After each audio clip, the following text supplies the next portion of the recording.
지난 한 주 우리 시장은 다시금 블랙먼데이 공포를 맞이했습니다. 외국인이 지속적으로 팔자세를 유지하는 가운데 13일 코스피가 하루 동안 하락하면서 연중 최저치를 기록하며 2,400선을 내어줬습니다. 이후로도 증시는 반등할 만큼의 힘을 내지는 못했습니다. 특히 삼성전자가 4년 5개월 만에 처음으로 5만 원 선 밑으로 내려가 4만 전자로 내려앉은 모습으로 증시 변동성을 키웠는데요. 이런 충격에 삼성전자 측은 1년 동안 총 10조 원 규모의 자사주를 매입하는 특단의 대책을 내놓았습니다.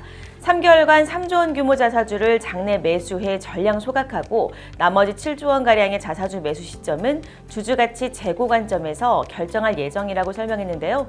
실제 삼성전자는 2015년과 2017년에 대규모 자사주 매입과 소각으로 2018년도 삼성전자 주가를 52.5% 상승세로 성공적으로 이끌어낸 전례가 있습니다.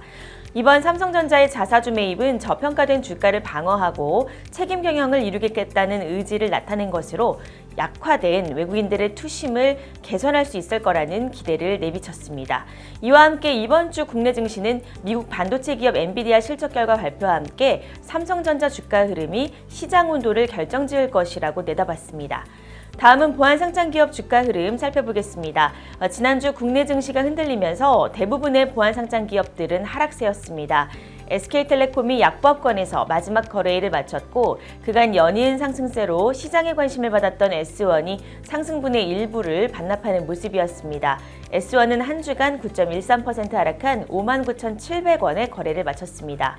S1은 글로벌 대내외 요인에서 국내 증시가 불안정한 양상을 보이는 가운데 안정적인 종목의 로우볼 ETF가 주목받고 있습니다. 로우볼은 로우와 볼러틸리티의 즉 낮은 변동성을 의미하는 것으로 주가 변동성이 상대적으로 낮고 안정적인 종목에 투자하는 전략을 뜻합니다. S1도 타이거 로우볼 구성 종목으로 편입돼 시가총액 상위 종목 중에서도 변동성이 낮은 종목으로 꼽힙니다. 최근 3개월간 5.36% 오른 것으로 나타났습니다. 하이트로는 기존 보안 사업에서 바이오 신사업을 진행한 후 주가가 급등했는데요. 최근 주가는 3,000원 선에서 등락을 거듭하고 있습니다. 지난주 하이트로는 2.67% 상승한 3,080원에 거래를 마쳤습니다. 한편 나스닥 상장사인 신약개발사 엑시큐어를 인수해 투자하는 구조로 선회하겠다고 전했습니다. 안랩이 상승 흐름을 이어가고 있는 가운데 지난주 강보합권에서 62,800원에 거래를 마쳤습니다. 안랩은 최근 생성형 AI를 적용한 임직원용 챗봇 지니를 사내에 도입해 정보 검색이나 부서 간 소통 시간을 단축시켜 업무 효율성을 한층 높일 수 있을 것이라고 기대감을 내비쳤습니다.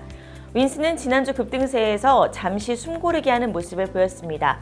약보합권에서 14,980원에 지난주 마지막 거래일을 마쳤습니다. 이스트소프트가 지난주에도 AI 훈풍에 힘입어 강한 상승세를 이어갔습니다. 한 주간 8% 상승한 16,600원의 종가를 형성했는데요. 이스트소프트는 AI를 윤리적으로 활용하기 위해 AI 워터마크 기술 표준을 구축한 콘텐츠 출처와 신뢰성을 위한 연합에 가입했다고 밝혔습니다. AI 창작물은 디지털 콘텐츠 신뢰성과 저작권 보호와도 직결되기 때문에 이를 알리는 디지털 패턴인 AI 워터마크 기술을 적용하게 됩니다. 한국정보인증이 주가 안정과 주주가치 제고를 위해 키움증권과 50억 원 규모의 자사주 신탁계약 체결을 결정했습니다. 계약기간은 11월 11일부터 2025년 5월 12일까지로 6개월간 유지됩니다. 한국정보인증은 4.34% 하락한 3,860원의 종가를 형성했습니다. 슈프리마는 7% 가까운 하락 흐름을 보였습니다. 슈프리마는 다수의 증권사들이 관심을 갖고 있는 기업인데요. 지난 14일에는 유안타 증권이 슈프리마의 내년도 신제품 출시 효과를 기대했습니다. 슈프리마는 올해 3분기 매출액 전년 동기 대비 19.3%, 영업이익은 60.2% 증가했다고 잠정 발표했습니다.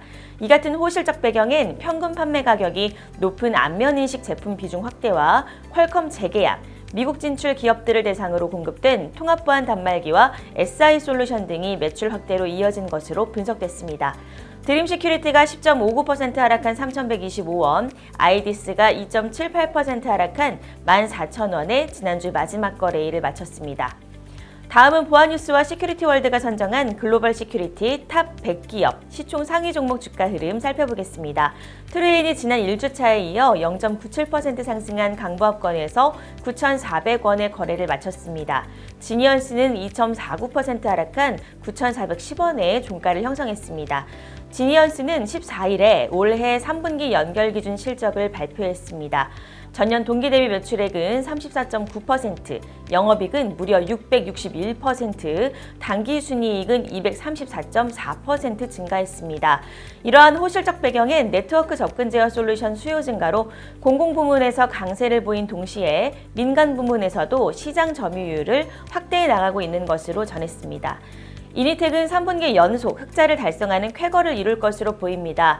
올 3분기 영업실적 잠정 공시를 통해 매출액 88억 원, 영업이익 3억 원을 기록했다고 밝혔는데요.